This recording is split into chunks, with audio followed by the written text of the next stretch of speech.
Incluso la madre de Picasso afirmaba con razón que su hijo no sabía amar, y que ella sería siempre su única mujer.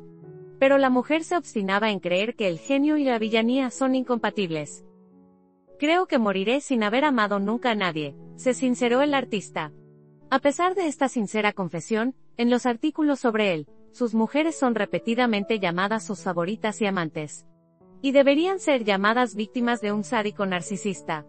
Si volvemos a las citas directas de Picasso, he aquí otra muy característica: cada vez que cambio de mujer, tengo que quemar a la última. De este modo me deshago de ellas. Ya no estarán a mi alrededor ni me complicarán la vida.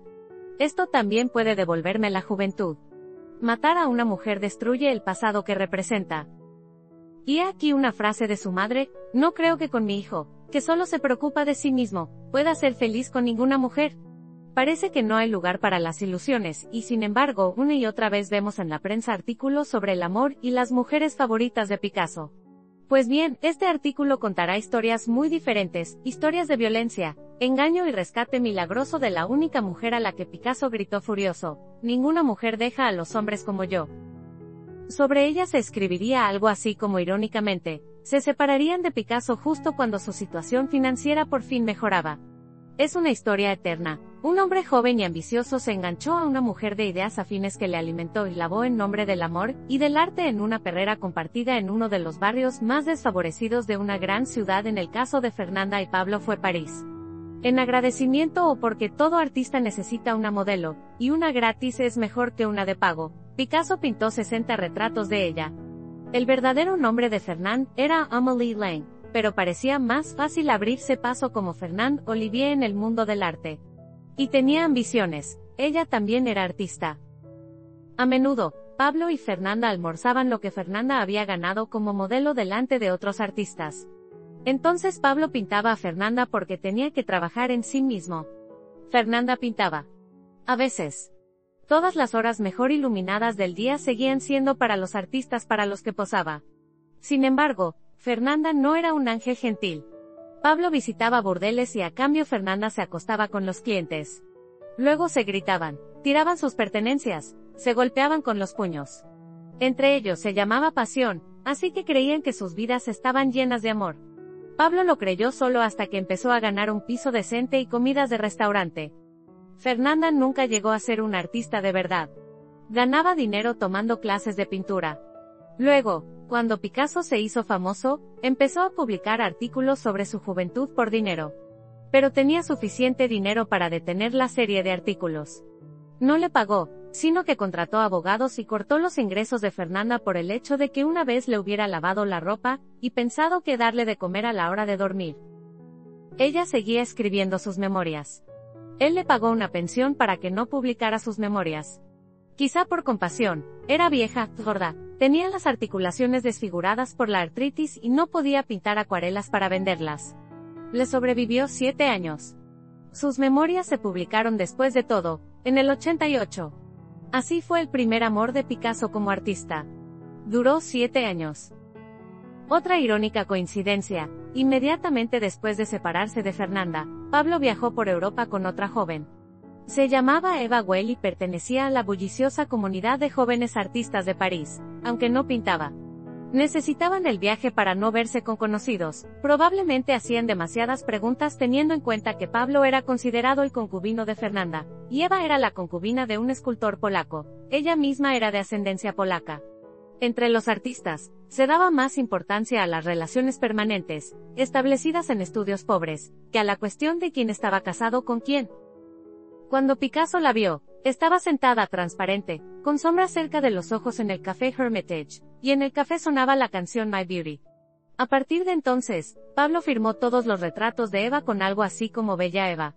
Dicen que era sorprendentemente delicado con ella. También dicen que literalmente se deleitaba viéndola sufrir ante sus ojos.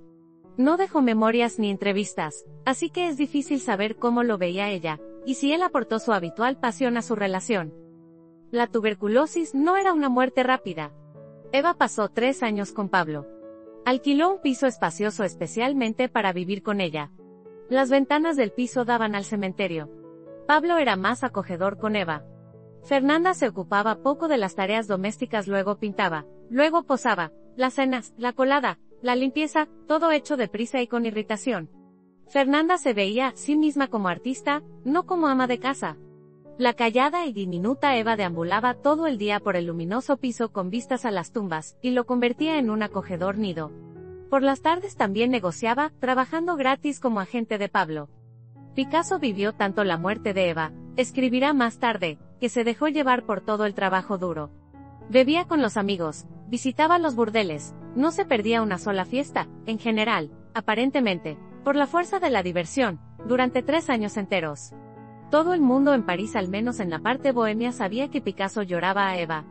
Fue aún más sorprendente descubrir que se había casado enseguida con la bailarina rusa Olga Koklova. Dado que el ballet ruso estaba de moda, una esposa así podía considerarse un valioso trofeo. Se conocieron, por supuesto, en casa de Diaghilev. Más concretamente, mientras se preparaban para las representaciones. Ella ensayaba, él pintaba los decorados, preparaban el Ballet París, un proyecto conjunto de Diaghilev y Cocteau, las dos leyendas del teatro. Pablo intentó persuadir a Olga, como es su costumbre, del amor libre. Olga, una mujer severa y férrea como muchas bailarinas rusas de la época, puso como condición el matrimonio. Olga no comprendió en absoluto la delicada alma del artista. Le prohibió pintar sus retratos de forma que no fueran realistas. Creía que el estatus de esposa del famoso pintor le daba derecho a mantener un cierto nivel de vida, y los amigos del artista, y futuros biógrafos la llamarán acertadamente acercamiento a gastar el dinero del marido. Esta relación duró más que con Fernanda, 9 años frente a 7. Y entonces, como se cree, Pablo se cansó de la vulgaridad y se encontró Marie-Thérèse. Pero solo para poner fin a las relaciones con Olga, no pensó en ello, porque con ella todavía podía jugar tan divertido. Ella tenía 17 años. Era una chica muy mansa, y cuando en la calle la agarraba de la mano un joven, solo sonreía tímidamente. «Soy Picasso. Tú y yo haremos grandes cosas juntos», dijo el hombre, como si eso significara algo para la chica de 17 años. Pablo disfrutaba arrebatándole cada vez más poder, traspasando sus límites, rompiendo su psique, deleitándose con lo obediente que era como juguete. Lo que hacía aún mejor a Marie-Thérèse y Olga era que podían utilizarse para torturarse mutuamente. Pablo disfrutaba enfrentando a su joven amante con su esposa. Olga toleraba a Marie-Thérèse, quizá por el dinero, quizá porque la boda significaba mucho para ella, por algo había insistido. Marie-Thérèse toleraba a Olga porque no podía tolerar a Olga. Naturalmente, Picasso hizo de Marie-Thérèse una niña. Le encantaba hacer niños, le encantaba el desamparo de las mujeres embarazadas, y no le gustaba protegerse ni hacer abortar a sus mujeres. Puso a la niña embarazada bajo el mismo techo que su esposa casada y su hijo pequeño. Olga decidió dar la vuelta a la situación, decidió que no era necesario echar a la niña a la calle y se fue sola, junto con su hijo. Después de eso, Pablo empezó a enfriarse con Marie-Thérèse, pero ella seguía entreteniéndolo un poco cuando conseguía la siguiente mujer y las enfrentaba con Marie-Thérèse. En realidad, fue a causa de esta otra mujer por lo que Marie-Thérèse decidió tener un hijo de Picasso.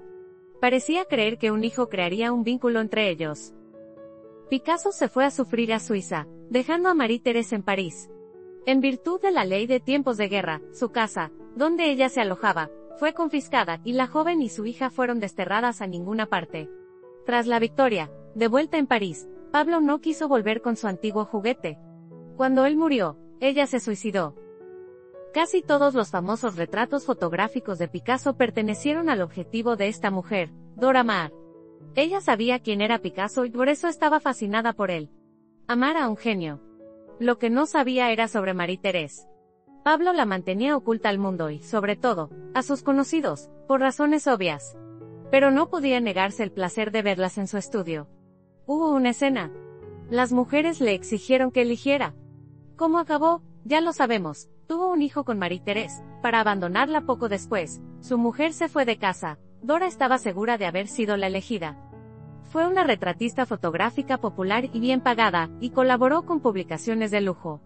Paralelamente, mucho menos conocida, viajó a Barcelona para fotografiar a niños indigentes de la guerra civil y recorrió los barrios más pobres de París para documentar sus vidas. Sobre el papel, se llamaba Henrietta Markovich. Nació en Argentina, pero era de ascendencia croata. El español era una de sus lenguas maternas, así que Picasso podía hablar español en casa, su lengua materna también. Podría haberse convertido en uno de los iconos de las revistas y la fotografía social, pero se lió con Pablo y para todos fue siempre su amor. Rompieron cuando terminó la Segunda Guerra Mundial. Él dejó a Marie-Thérèse y a Dora al mismo tiempo. Quizá porque sabía que ella estaba al borde del abismo y quería verla cruzar la línea por él. Con una crisis nerviosa y un rumoreado intento de suicidio, acabó en una clínica. Consiguió destruirla, aunque no del mismo modo que a Marie-Thérèse. No como persona, sino como estrella emergente de la fotografía, compañera de muchos de los jóvenes, talentosos y famosos de su época, ella misma entre los suyos en los lugares donde se congregan los genios.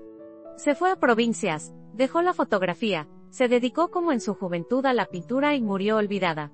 Fue literalmente redescubierta en el siglo XXI. No fue un trofeo como Olga o Dora. Françoise Gillot era una artista joven y desconocida. No murió como Eva, no se ahogó en sus lágrimas ni hizo lo que le decían como Marie-Thérèse, no compartió penurias como Fernand. Simplemente era deliciosamente joven, apenas tenía 20 años y asombrosamente fuerte. Como siempre, con Françoise, Pablo dormía en paralelo con Dora. Como siempre, se había empeñado en hacerla dependiente haciéndole un hijo, incluso dos, un niño y una niña uno tras otro. Françoise era hija de Madeleine Renaud, una artista francesa no poco famosa en su época. Su padre, un exitoso hombre de negocios, presionó a su hija para que se hiciera abogada. Pero Françoise tenía un carácter férreo desde muy joven. Se marchó de casa para pintar. Acudió a Picasso para estudiar y también para posar. O para posar y aprender al mismo tiempo. Él era 40 años mayor, famoso y encantador. Para entonces, Françoise ya no estaba al principio de su viaje. Había abierto su primer taller a los 17 años. El año que conoció a Pablo, a los 22, expuso por primera vez, y la exposición tuvo una acogida más que favorable. Él fue, como siempre, grosero. Fue abiertamente infiel. Humillaba e insultaba. Cuando Gillot se puso de parto antes del nacimiento de su hija, Picasso utilizó deliberadamente el coche de la familia. Decían que él lo necesitaba más que ella y su maternidad. Él esperó a que ella empezara a llorar, exigiendo elegir, cuando en sus sonrisas y caricias aparecerá rigidez. Ella cogió a los niños y se marchó, y hizo carrera, y se casó, y vivió felizmente casada, y se divorció sin escándalos ni angustias. Vivió, y sobrevivió a Picasso, y aún lo hace. Él la odiaba. Ella le rompió la vida. Gritó que no podía irse, que no le dejaría. Luego gritó que ella no tenía derecho a contarlo, porque iba a publicar un libro sobre lo que Picasso hacía a sus mujeres. Al final, Françoise ganó el juicio y fue puesta en libertad, tras lo cual Pablo apartó de su vida a los hijos que compartían. Gillot fue un auténtico shock para el artista. La siguiente mujer que encontró de entre las que él consideraba despreciables, era una simple dependienta.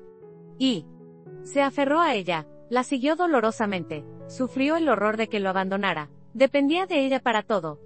La última mujer a la que no pudo doblegar, porque la penúltima no le permitió doblegarse a sí mismo. Françoise Gillot fue su amor número 5, Jacqueline Roch el número 6. Y el séptimo ya estaba abrazado por la tumba. Ella ya no tenía que arreglarlo.